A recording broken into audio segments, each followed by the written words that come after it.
কাল দুপুর 1:06 বিমানটি উত্তরণ করে। তখন ক্লাসের মধ্যে সেই ছোট ছোট বাচ্চারা ক্লাস করছে। তাদের চোখে ছিল রঙিন স্বপ্ন, বড় হয়ে ডাক্তার, ইঞ্জিনিয়ার, কেউ আবার পাইলটও হবে। তবে তারা জানতো না যে একজন পাইলটের কারণে তাদের জীবন যাবে। বিমানটি আকাশে ওড়ার মাত্র 12 মিনিট পর 1:18 দিকে বিমানটি মাইলস্টোন স্কুলের উপর বিধ্বস্ত হয়। এই বিমানটি ছিল আরো 35 বছরের পুরনো, যেই বিমানটি মেয়াদ আরো এক যুগ আগেই শেষ হয়ে গিয়েছিল। সেই বিমানটি নিয়ে কাল দুপুর 1:06 পাইলট তৌফিক প্রশিক্ষণের জন্য বের হয়। এটি ছিল তার প্রশিক্ষণের শেষ ক্লাস। আজ যদি তিনি উত্তীর্ণ হয়ে আকাশ থেকে মাটিতে নামতে পারতেন, তাহলে তিনি একজন পাইলট হিসেবে সার্টিফাইড হতো। তবে শেষ ক্লাসে তার জীবনটি শেষ হয়ে গেল, তিনি আর সুস্থভাবে মাটিতে নামতে পারেনি। পাইলট যখন বিমানটি নিয়ে আকাশে উড়ছিল এবং যখন বুঝতে পারলো এই বিমানটি কন্ট্রোল হারিয়ে ফেলেছে, তখন কন্ট্রোল রুম থেকে তাকে বলা হয়েছে ইজেক্ট করার জন্য। তবে তৌফিক তখনও বিমানটি থেকে ঝাঁপ দেয়নি। তিনি চেষ্টা করেছিল বিমানটি সঠিকভাবে মাটিতে ল্যান্ড করানো এবং সেই জন্য মাইলস্টোন স্কুলের সেই মাঠের দিকে বিমানটি নামাতে নেয়। তবে তার আগেই বিমানটি স্কুলের ছাদে পড়ে, আর সেই ক্লাসের মধ্যেই ছিল আনুমানিক 100 থেকে 150 জন স্টুডেন্ট। ঘটনাটি ঘটার সাথে সাথে সেখানে আনুমানিক প্রাণ হারায় 70 থেকে 80 জনের মতো এবং আহতের সংখ্যা 300-এর অধিক। তখনও পাইলট তৌফিক জীবিত ছিল। হাসপাতালে নিয়ে যাওয়া হয়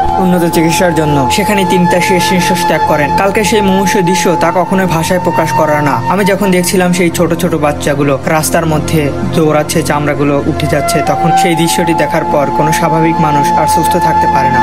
আজকে তৌফিক, আগামীকাল হয়তো অন্য কোনো পাইলটের জীবন দিতে পারে। কারণ ওই মেয়াদোত্তীর্ণ বিমানগুলো কেন এখনো আকাশে উড়ানো হচ্ছে, এটা নিয়ে কেন পাইলটদেরকে পাঠানো হচ্ছে, এটা শুধু পাইলটের জীবন নিয়ে ছিনিমিনি খেলা নয়, সেই সাথে আজকের এই দুর্ঘটনার পিছনে সামিল হওয়া অসংখ্য মানুষের জীবন নিয়েও খেলা। কেন এই বিমানটি আকাশে উড়ানো হলো। পরিশেষে একটি কথাই বলতে চাই, এই পাইলট তৌফিক এবং যে সকল শিক্ষার্থীরা কালকে মৃত্যুবরণ করেছে, আল্লাহ যেন তাদেরকে জান্নাতবাসী করে দিক এবং যারা অসুস্থ হয়ে আছে তারা যেন খুব দ্রুত সুস্থ হয়ে যায়।